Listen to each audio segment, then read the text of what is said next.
Sorry kanina ha. I should have not allowed Morgana to join us. Claire, huwag nang isipin yun. Wala ka naman talagang magagawa eh. Manggugulo at manggugulo pa rin talaga si Morgana. Alam mo, buhay na niya ang mang-away. Yun na siya. But still, sorry pa rin. Napilitang katuloy na patulan siya. Ano naman kasi, dinamay niya pati anak ko. Ibang usapan na yun eh. If you don't mind me asking, si Annalyn lang ba yung reason kung bakit ka sumabog kanina? Bakit may ibang dahilan ka pa bang naiisip? Si RJ. Could it be that because Morgana opened up the past, it hurts because you still have feelings for him? Claire, wala na akong nararamdaman para kay RJ. Wala nang namamagitan sa aming dalawa. Sigurado ka ba dyan? He is the father of your daughter.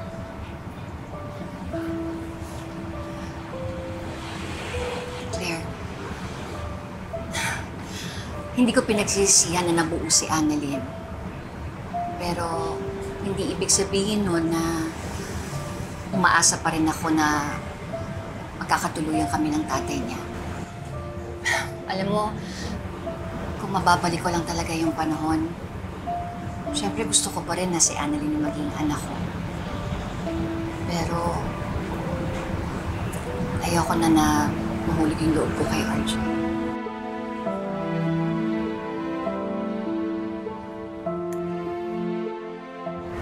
Thank you, Lynette.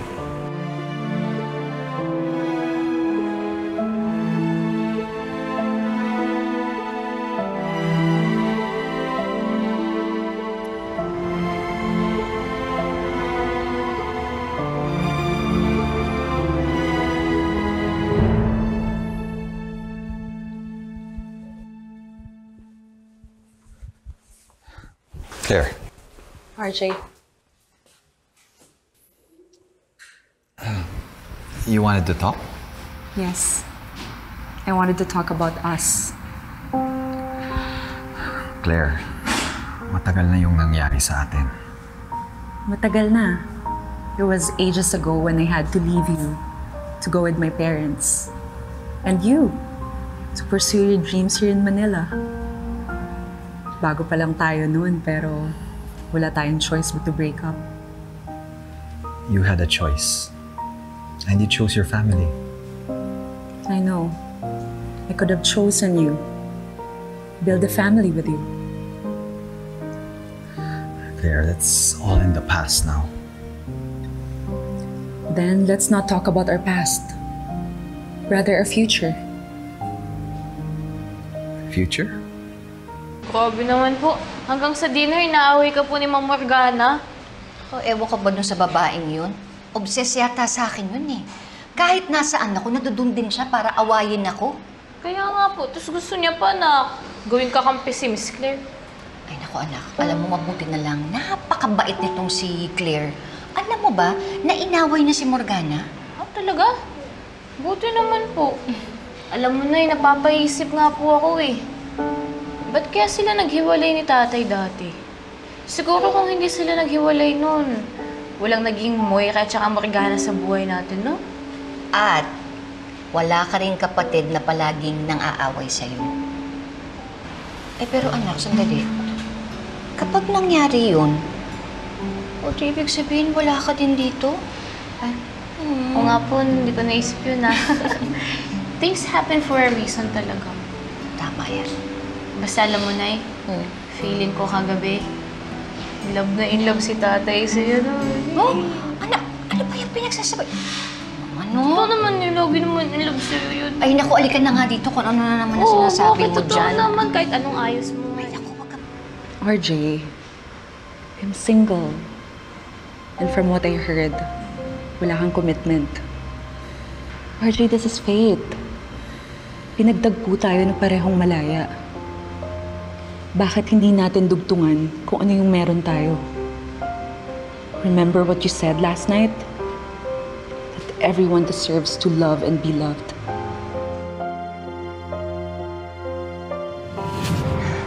wala na akong nararamdaman para kay RJ. Wala nang namamagitan sa aming dalawa. You're right, Claire.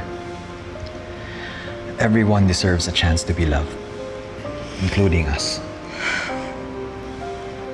Does that mean Let's make it work this time.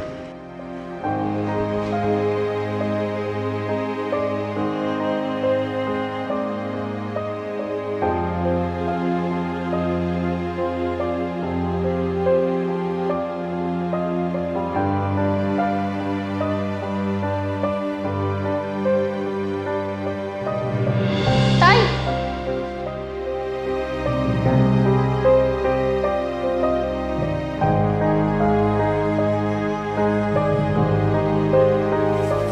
Tay!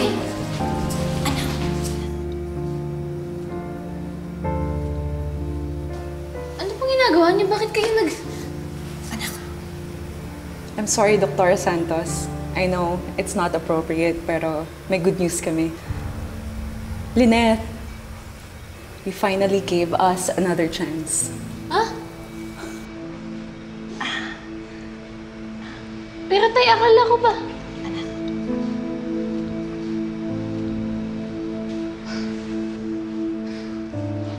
Annalyn! Annalyn, Annalyn! ako na.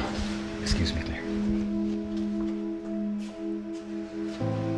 It seems like Dr. Santos is not happy with me and RJ's decision.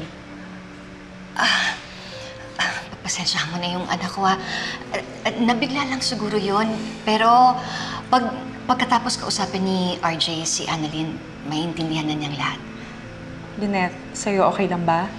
Di ba, the last time we talked, I asked you if you have feelings for him and sabi mo wala. Hindi naman nagbago yun, di ba? Ay, hindi. The feelings is still the same. Hindi nagbago yung desisyon ko. Okay lang ako. Congratulations! Congratulations sa inyong dalawa ni RJ. Masayang-masaya ako para sa inyong dalawa.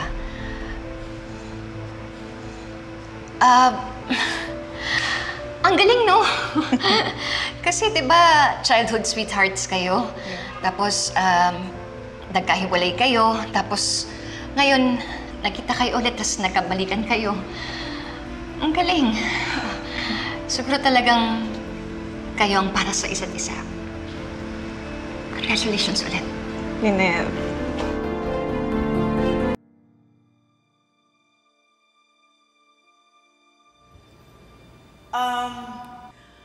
You might be wondering who this beautiful lady is beside me.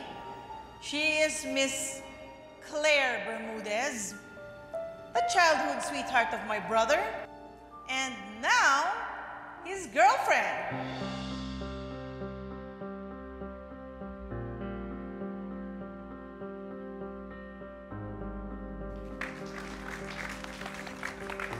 Girlfriend na pala ng daddy mo si Claire?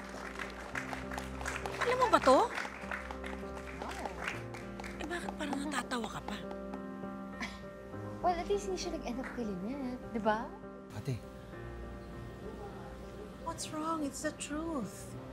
And besides, kung magkakatuluyan kayo ni Claire, eh di ba, siya na yung uupo dito sa Purple Ladies as your representative. Hindi na ako, di ba? Bakit, RJ? May problema ba? wala naman. Wala. Thank you, Ate Giselle. Surprise ako. Alam mo pala.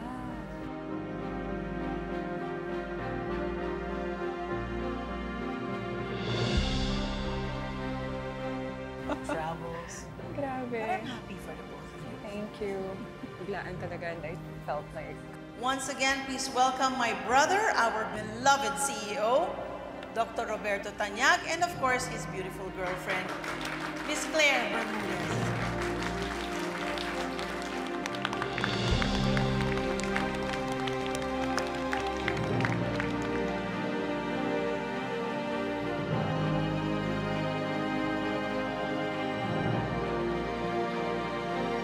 Sige, dali nyo na yan. Ako nang bahala dito.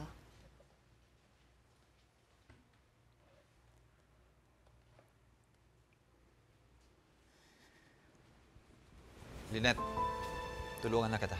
RJ,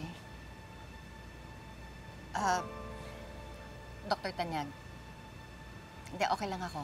Kaya ko. Hindi ko kailangan ng tulong mo. Sige na, Lynette. Mukhang nahihirapan ka. Tulungan na kita. Sandali. Sino may sabing nahihirapan ako? Diba, kakasabi ko lang na kaya ko at hindi ko kailangan ng tulong mo. Saang parte doon ang hindi mo naiintindihan, Dr. Tanyag? Ano bang nangyayari sa'yo, Lynette? Gusto lang naman kita tulungan. Ba't ang tigas mo? Ang kulit mo kasi. Diba kakasabi ko lang, hindi ko kailangan ng tulong mo. Ang kulit-kulit mo. Kaya mo. Pero nahirapan ka. Akin na nga yan. O, ayan!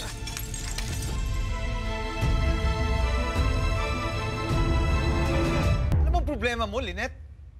Ang kulit mo kasi. Alam mo, RJ? Alam mo, Dr. Tanyag? Ang hirap kasi sa'yo, lahat ng gusto mo kagad, makuha kagad, hindi ka marunong maghintay.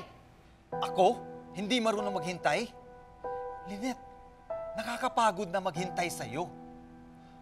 Sana, noon pa, sinabi mo na wala akong maaasahan sa'yo para hindi na ako nagsayang ng oras. Nasayang? Nasayang yung oras mo at saka yung panahon mo dahil sa akin? Sorry Sorry kung nasayang ko yung oras mo at yung panahon mo.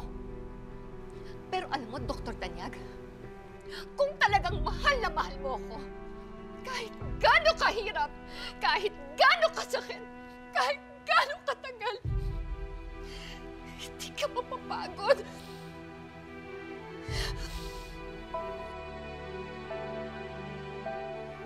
Nay!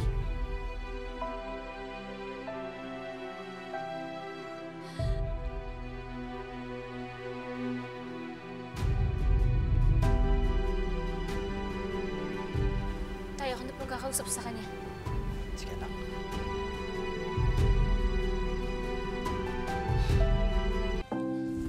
Nay! Nay, mag-usap nga po tayo. Bakit yun naman po inaaway ng gano'n si tatay? Ako? Nang-aaway sa tatay mo? Siya nga ang unang nang-away sa akin Nay, nakita ko po. Kayo nagbibigay ng hindi magandang treatment sa kanya, gusto ka lang naman niyang tulungan. Anak, umiiwas lang ako sa tatay mo. Ang kulit lapit ng lapit sa akin.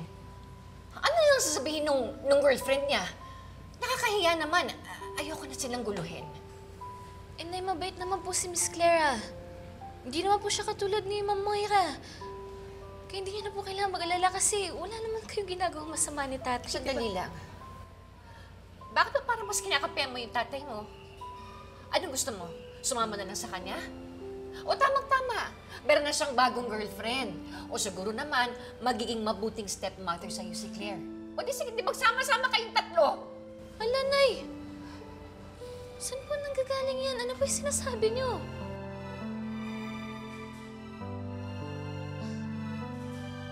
Nay, akala ko po ba okay lang sa inyo naging... Okay ako!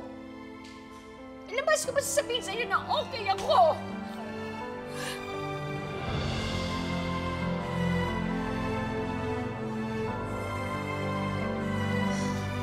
Kaya ka po ba ganyan kasi hindi niyo tanggap yung naging desisyon ni tatay? May iba na po siyang girlfriend.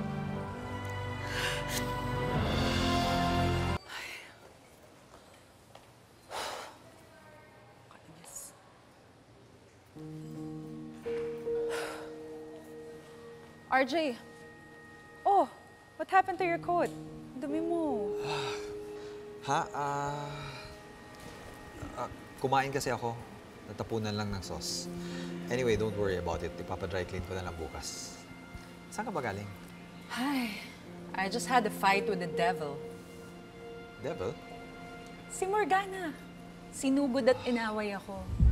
Alam mo, I just find it so weird na she's overreacting para sa kapatid niya. And you know, I have a feeling na ginagawa niya to para kay Moira. Dad! Zoe. Claire, I'm really sorry for what happened. Ako na yung nag-a-apologize sa behavior ng tita ko. I'm gonna talk to her. Dad, I'm sorry. Kung ano man yung nararamdaman ni tita, sa kanya lang yun. Pero Ako, I'm really, really happy for the both of you. Thank you, Zoe.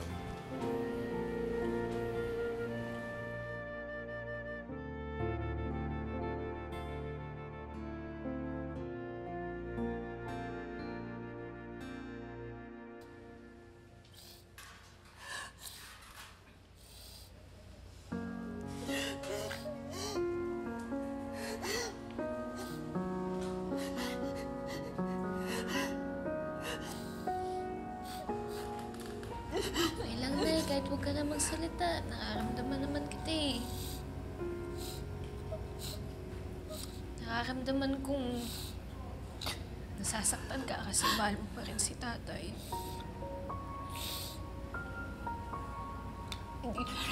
Hindi naman ganun yun eh.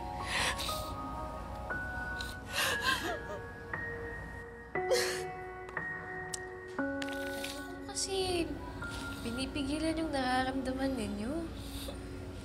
Nagpapanggap po kayo na iba po yung nararamdaman ninyo eh. Tingnan nyo, ikaw lang din po yung nasasaktan kaya. Ayan, sumabog ka na po tuloy. Ba't hindi niyo po kausapin si tatay? Sabihin niyo sa kanya na mahal niyo pa rin po siya. Hindi na kailangan, anak. Kasi nakapag-desisyon na yung tatay mo. Tsaka mabuting tao si Claire. At mabait siya sa akin. Ayoko na silang uluhin.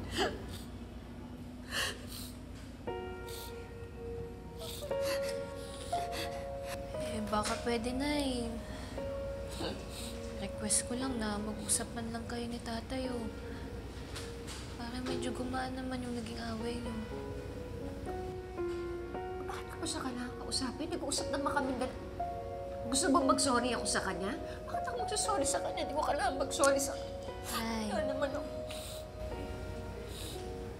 Sige na, please oh. Para sa akin lang. Kasi love mo naman ako, di ba? Yung gusto ko lang naman maging masaya kayong dalawa eh.